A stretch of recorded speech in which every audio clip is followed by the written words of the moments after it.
human relationships don't come with instructions like not to hit someone. Yeah, well. I don't know. Yeah, don't punch your orchid. LOL.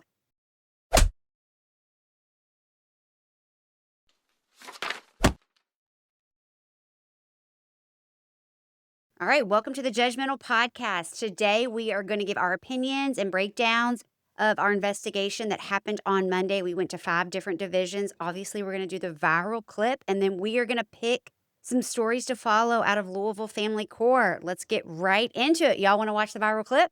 Don't get involved in any other relationship. Don't contact her. If you love her, the best thing you can do for her is not contact her. And until you figure out why you feel the need to put your hands on people in anger, you should not be in anybody's relationship. Here's my advice to you. Get an orchid. An orchid takes a lot of patience. When you get it from the store, it's beautiful. They all have them all with the flowers bloomed on it. They will give you directions. Those directions don't work. I learned you're not supposed to put ice cubes in them. But if you can let the blooms fall off of that orchid and keep that same orchid and get it to rebloom, you may be ready for a relationship because with orchids, you have to learn patience. You understand? Don't get involved in any other relationship. Don't contact her. If you love her, the best thing you can do for her is not contact her. Oh, my word. What do you think? It's obnoxious. I don't understand the life advice that judges sometimes give. I mean, it's not violating anybody's rights. You're speaking to someone who has obviously been involved in a domestic dispute of some sort. It's very performative. Yeah, it's performative. I agree. You the camera is on there. You're trying to be funny for camera, which I think that's a whole different discussion that I have more issues with. But in this instance, I just find it a little obnoxious. It's also like, though, think about what the victim of domestic violence, and we can say victim because clearly he's pled guilty. What would they think if they're watching that? Like, oh, you destroyed the last orchid, but the next orchid, if you just treat it right, you know what I mean? That's not really how domestic violence works. If you're a perp of domestic violence, you're a perp of domestic violence, unless you have therapy and treatment. Regardless of that, if I'm a victim and I'm watching that and you're just saying, get an orchid. If you can do that, you can have another relationship. LOL. I don't know if that just seems to belittle what really happened a little bit. That's how I would take it if I were the victim in that circumstance. 100. And this is a judge out of Texas, and I've watched a lot of her stuff. And I just do think that a lot of it, is time consuming. I don't really know that she, 1, has the training to be given this kind of advice, and 2, that it's appropriate for a court of law and to keep the docket backed up. But I think so many of these judges just want to be Judge Judy. Now, what training would be? Is it botany? Is that a master gardener certificate? Yeah, I think she just thinks this will go viral. I really think that she thinks if she knows she's on recording, she knows that a lot of her videos get released on TikTok and other avenues. I don't know if she's doing it, her staff's doing it. Or I would really like to know that. Yeah, it could be a local TV station because we had judges that were doing that here at one point, the child support docket. And so if right now you and I are speaking knowing we're being recorded, right? Sure. It certainly changes the dynamic, and I would never want the judge to be doing that if it was my case before the court. They shouldn't be worried about what an audience is going to say. I agree. I would find that to be problematic if I were sitting before the court on even a minor traffic issue, if I knew that there was something going on besides judging my case. And adjudicating I would my have case. an issue. I would have an issue with it. And I think that that's kind of the stuff, we talk about the TikTok judge. We're not going to go into her too much today. It's too much clout for her anyway. But the notion that she is hearing pain and thinking that that will be a viral moment. This judge here is trying to create this viral life lesson.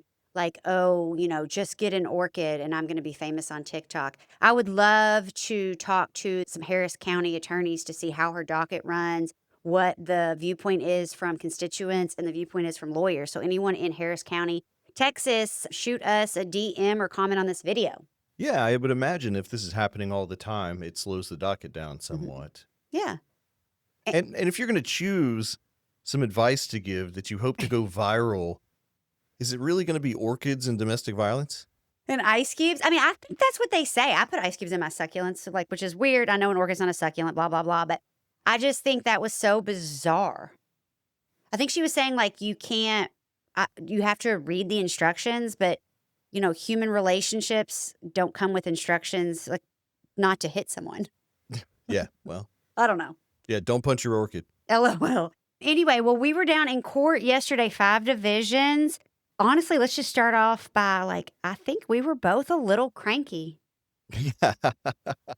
There were multiple reasons for my crankiness. One is it was strange to be over there.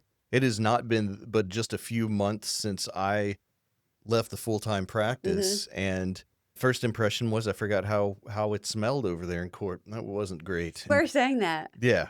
I just it all came back to me. So it was strange sitting inside those courtrooms. It was brought back a lot of memories of sitting there, long days, family practitioners. Generally, especially if your office isn't downtown and you can't Ugh. walk back to your office between motion hour. And get a break. Yeah, Division 1 starts at 9 a.m. Division 10 starts at 10:30. 1:30. So I said 10:30. 1:30 and doesn't usually finish till 2:30, sometimes later depending on how big the docket is, and because people show up late, the Yep. later you get in the day, because the ones prior to that one have run over. So the judge is constantly waiting on people, so it tends to run longer. So you're really over there all day. And if you don't have anything going on, or your case gets called early in one and you don't have anything for 2 more motion hours, you're just really sitting Stuck over down there. there, seeing people that you know, listening to other cases, but just trying to find something to do to pass the time or get a little work done from the back of the courtroom. Yeah, and there was just something about, like, when I was even getting ready to go to the courthouse, I had this, like, twinge of anxiety that I haven't had in a minute. And you and I have been going down to do these judicial roll calls, and, like, I didn't really have that. It was weird. So when I was driving down, I got a text message from an attorney, and I talked to tons of attorneys, but it was like, I love it when you come to court. And I'm like, what? I'm in my car. And there was someone that was utilizing my name in Division 6. And for listeners, there are 10 divisions. We decided to hit 5 this week. We're not going to spill when we're going to hit other ones, but we can't do all 10 in a day. It's too much. It's too taxing. But so, yeah, I got to Division 6. You should have seen, this is Christine Ward. You should have seen her face when she saw me, because she looked, and then she was like, she looked over at the Zoom, which I would have too. I'm not judging her for this. But who, y'all, was using my name? Yeah, that was strange. And we had people sending that to us who were sitting in the courtroom and saw clearly that Christine was in the courtroom and had seen her there, and were sending her texts with a picture of, or screenshot from Zoom that somebody is using her name. And yeah. It was crazy. And I wonder too, like, my first inclination was like, oh my gosh, is this like a setup? Is a judge trying to do something bad? Or like, is someone in the system? But I think that's just generally maybe my paranoia.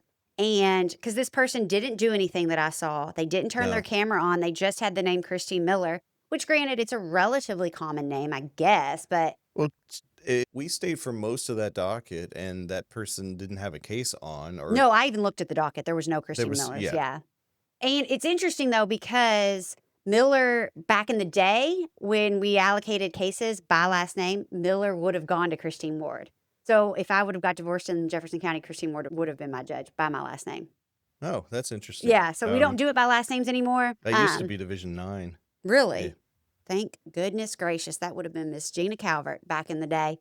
So we saw some good, some bad, but it was, again, I'm 2.5 years out. I look at stuff very differently. I feel like I try to look at it from just like a bystander's, and then I could see you in there like making notes and like doing stuff like good legal argument or like stuff like that. So what did you think was some good stuff? I was still thinking from an attorney point of view. So I just found myself drawn to the legal arguments that were being made more than the rulings. At first, I sort of had to do sort of a change of perspective while we were sitting over there. Heard some good legal arguments, some jurisdictional arguments, some arguments over whether or not a counsel to a party in a family court action can ask for a restraining order within that action rather than filing a separate action. There were some interesting things that you typically didn't see every week in motion hour before. So I found that to be interesting. There were also things that I saw all the time that clearly continue to happen over there. I thought that the most positive thing for me was Laura Russell, Division 9. I thought she had amazing courtroom control, extremely prepared. Yeah. She knew what was going on in the cases when she called them.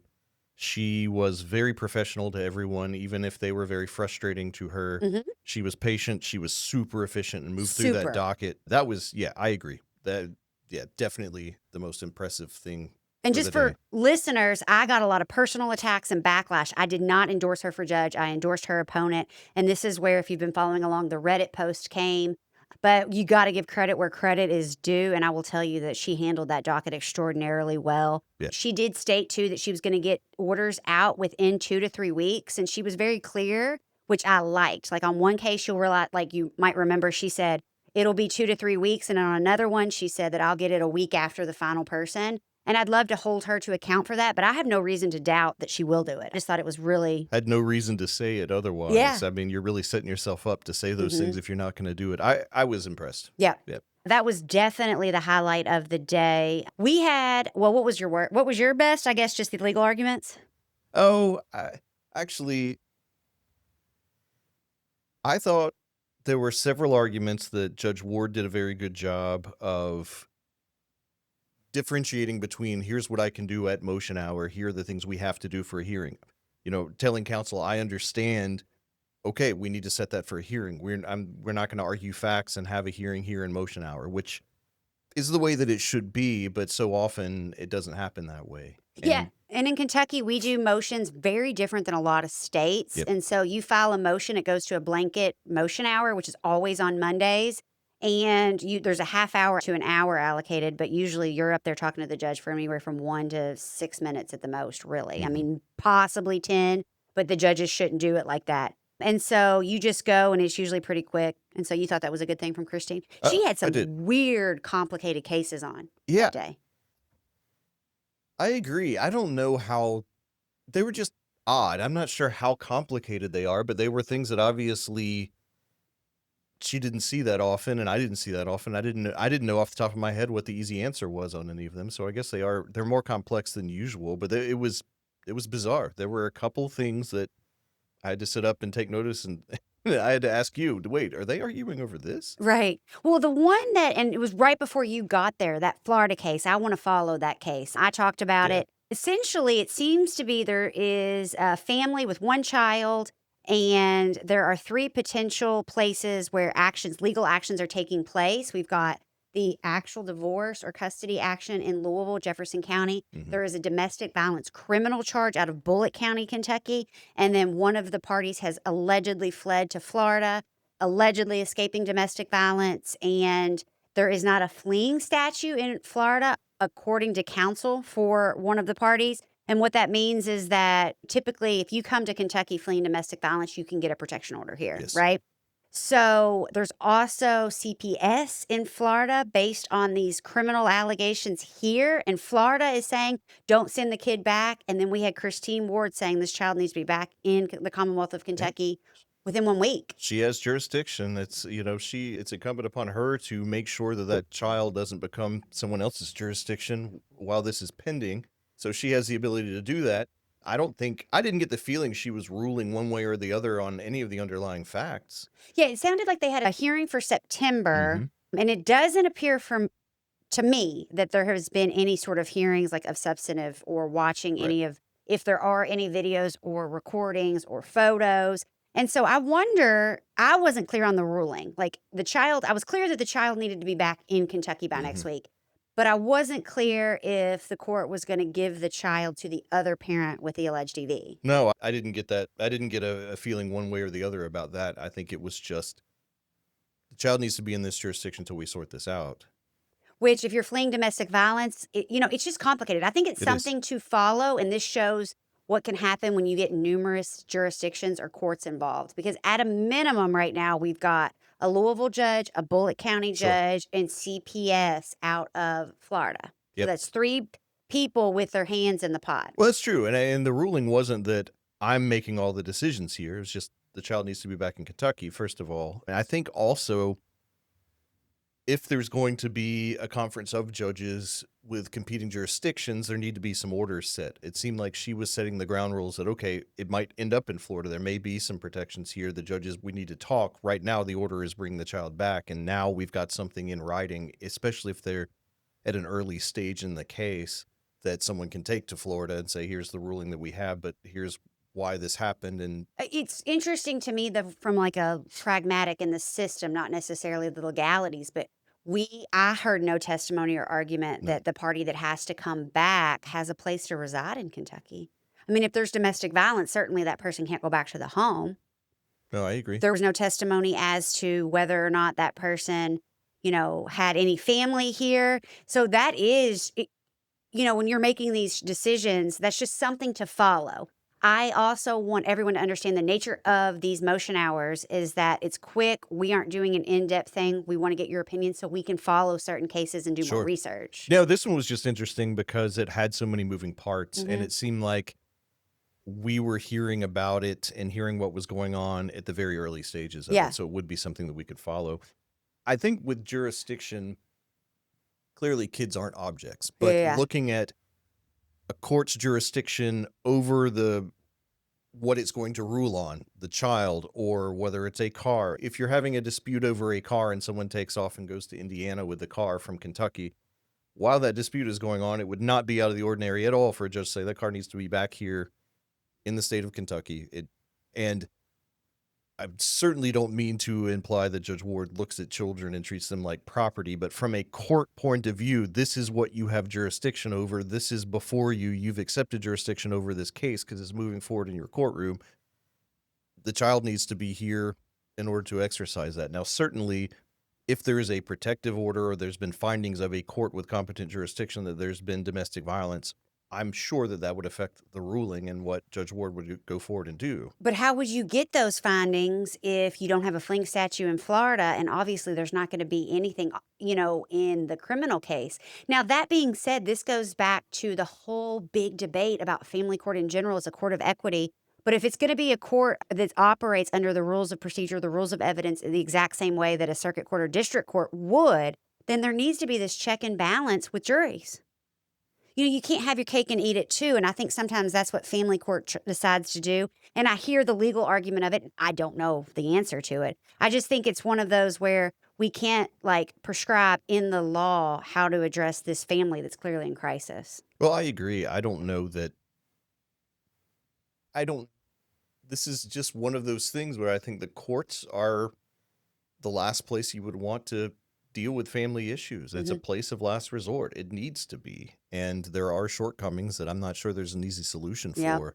I think a fleeing statute is not the only way that jurisdiction could be found in Florida. I mean, UCCJEA sets forth some ways that jurisdiction could be found on an emergency basis in Florida. I imagine, I'm not trying to interpret Florida laws. I don't know the residency requirement. Well, no, I've regularly seen judges get very defensive over their jurisdiction when it appears that someone might be going and trying to forum shop. If you're truly escaping domestic violence, that's not what you're doing, but people do it all the time. People that, for instance, if you're in a divorce and you live in a separate, you have residences in two states, you're going to pick the state that is most beneficial for you. The laws are more helpful for your side of the case. And judges Absolutely. see that all the time. You'll see celebrities constantly fighting over California and Florida, trying to get residency for divorces. People would come to us and we would run their names through the court system in the state, in Kentucky and the states surrounding it. And it was fairly rare, but not nearly as rare as you would hope, that we would run it and find that people had gone to other counties and filed and and were moving forward, oftentimes claiming they couldn't serve or didn't know where the other party was, even though they clearly did. They were just looking for a different judge. They didn't like a ruling, or they wanted to be in a county where they might have some family to stay with, but the other side it would be very hard for them to travel to that court. And we would see that. We have in Kentucky, actually, every county has jurisdiction over a divorce, even if you don't live there. It's just not the appropriate venue, which jurisdiction would come first as far as the test goes. So a lot of people will file for divorce in a different county, especially if it's uncontested. And the reason for doing that is just to kind of hide it. You know what I mean? You have to be staying there for the moment. I don't even think you have to stay there. Nope. I think that I filed for divorce in Oldham County. My divorce was filed in Oldham County. I've never lived there. Thank you, Judge Goodwin. LOL. I digress. Anything else about that? I had a client one time who came in and was having trouble with, and I can't remember if it was insurance or something else. and found out that someone had married him. He was married to a crazy ex who had somebody stand in for him, pretend to be him, forge his name, and gotten a marriage certificate. LOL. And That is so, hysterical. and then she had gone into court. I don't remember if she'd gone into court to divorce him, even though they were never married. He was married to his longtime wife and had kids and all of this stuff. And so the woman who had fraudulently married him was then getting orders within family court against him. Can't make it up. And he came in for something else, and we ran his name and discovered all of this stuff and had to untangle it all. Can you imagine finding out that someone had married you? I mean, it was invalid, of course, because he Obvi. was already married, but there were so many problems with that. Yeah, one of the craziest cases I had when I was a public defender was a guy charged with bigamy, and they did a persistent felony offender because he was a felon from something else. He was a convicted felon, and I was just like, we are not PFOing, which PFO enhances the sentence. I'm like, we are not PFOing a bigamy charge, okay? That is ridiculous. But they wanted to go forward on the bigamy charge. It's a long story, but it was Eastern Kentucky, and in my opinion, they were targeting the guy, but I digress. So, you mentioned in Eastern Kentucky, they have press in the courtrooms. In motion hour. Absolutely. Every motion hour that I ever went to in Montgomery Circuit Court, Bath Circuit Court, I think, now Montgomery for sure, we would have a local reporter sitting there in the courtroom and just taking notes. Wow. Which I thought was just common. I mean, it would be common for reporters to come up to me and try to ask me questions, even in small counties like Bath County, if they had something salacious on, or Menifee County, or certainly Moorhead. I believe Moorhead, they had more press because Moorhead's a little bigger. But yesterday, we were effectively the press that were in court. And how many stories do you think we could have done on 5 different courts? Oh. Probably at least 2 or 3 from each court. From the times we were there, we were not there for the entire motion hour of each one because they tend to run over. Yep. Each one runs over, and we would go to the next one. So we didn't even, I don't believe we viewed one single entire motion hour because we had to then go on to the next one.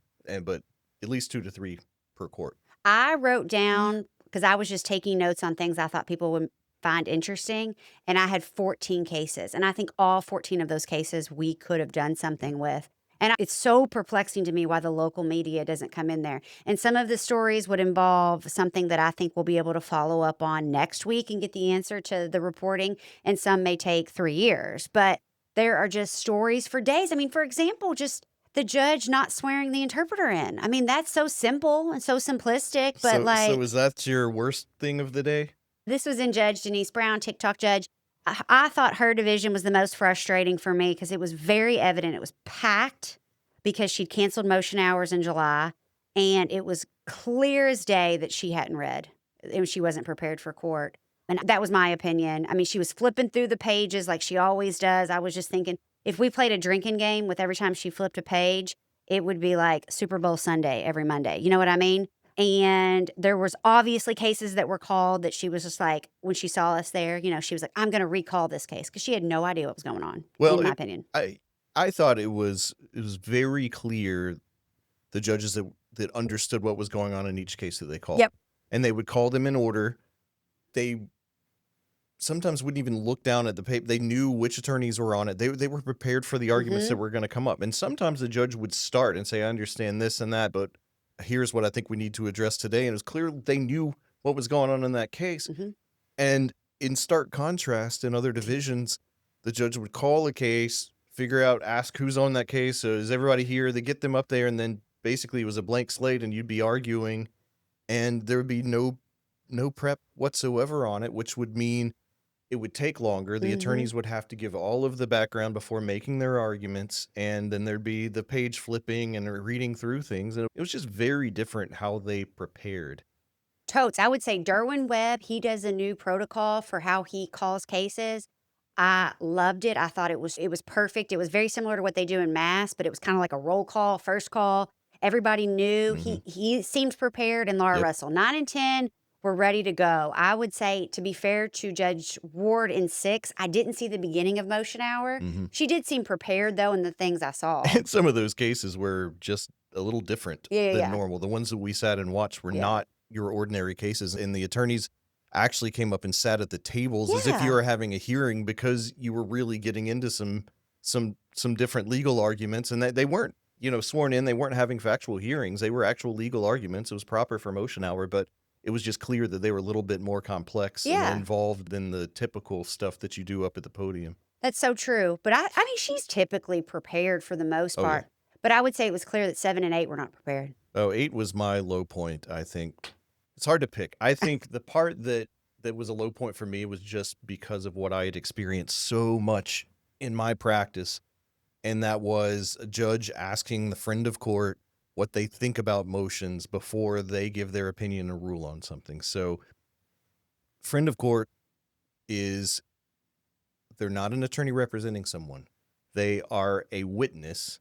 They are there to prepare a report, a factual report, not make legal conclusions. At motion hour, people are bringing legal motions. You're not hearing factual issues. If you're going to hear factual issues, you have a hearing. With what? What do you mean? Sworn Yeah. testimony. Well, that was a very close second for the low point. Not having an interpreter there and not swearing the party in at first, and then finally realizing the error and never swearing an interpreter in.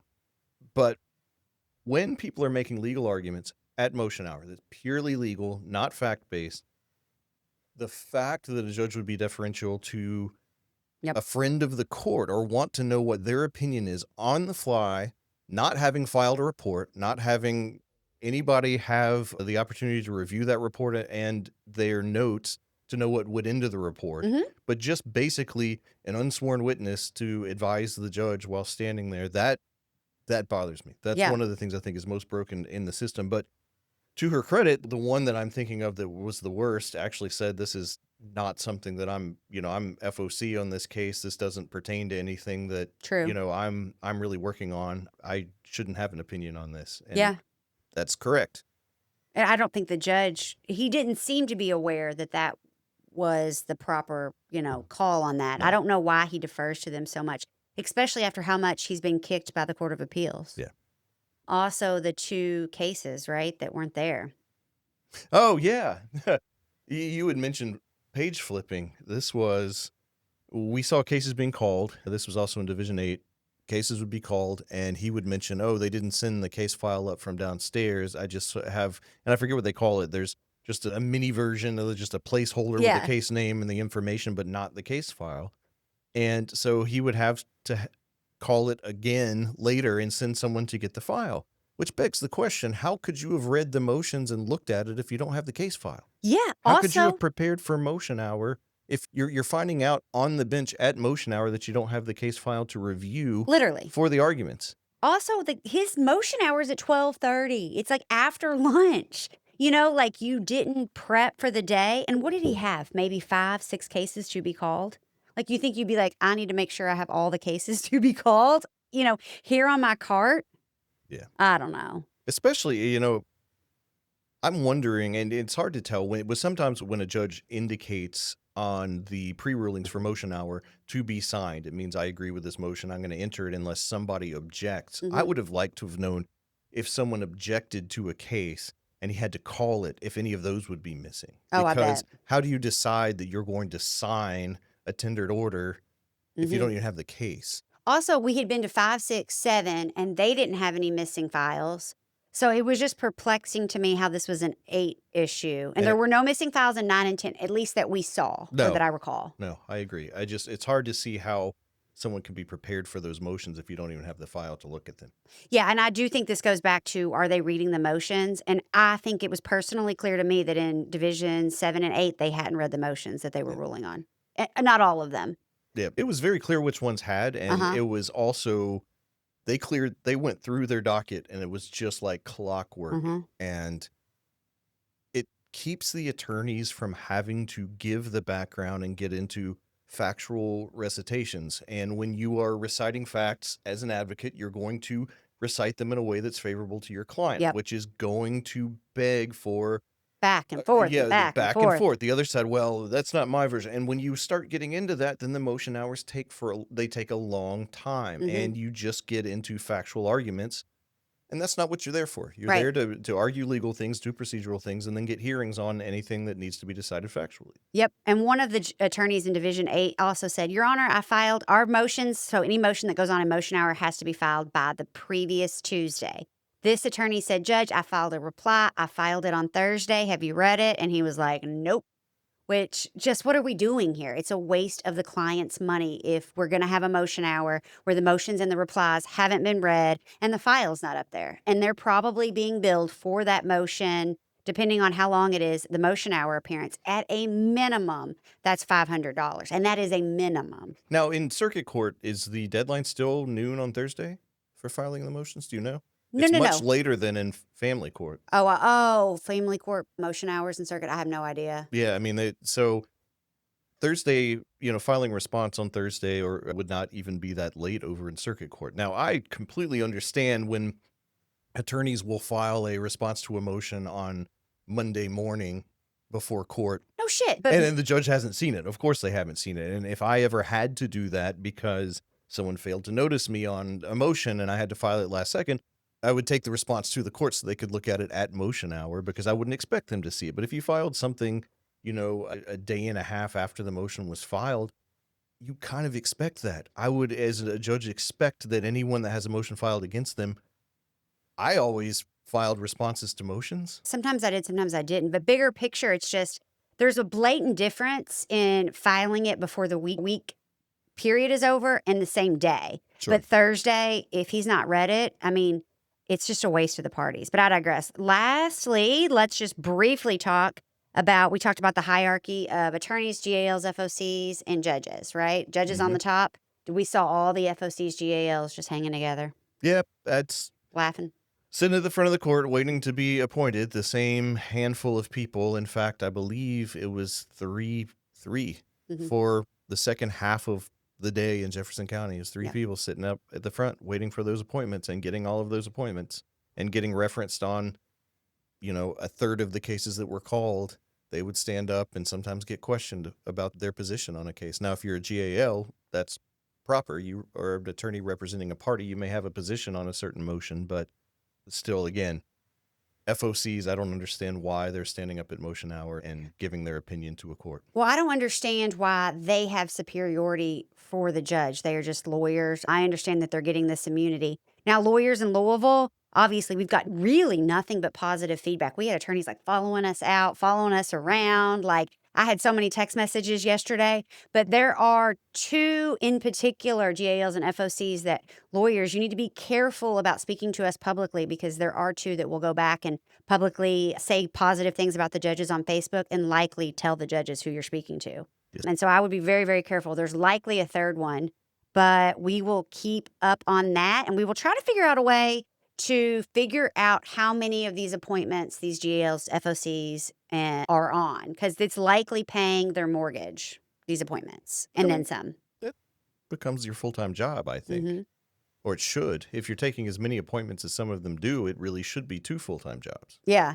And y'all, please, we're starting the new investigative series. We broke it down to each division. Go watch each division. And if there's a case on a fact pattern that you like, tell us so we know which ones that you want us to follow. Keep telling your stories to judge-y.com and follow at Judging the Judges on YouTube and Instagram. Thank y'all. Thanks.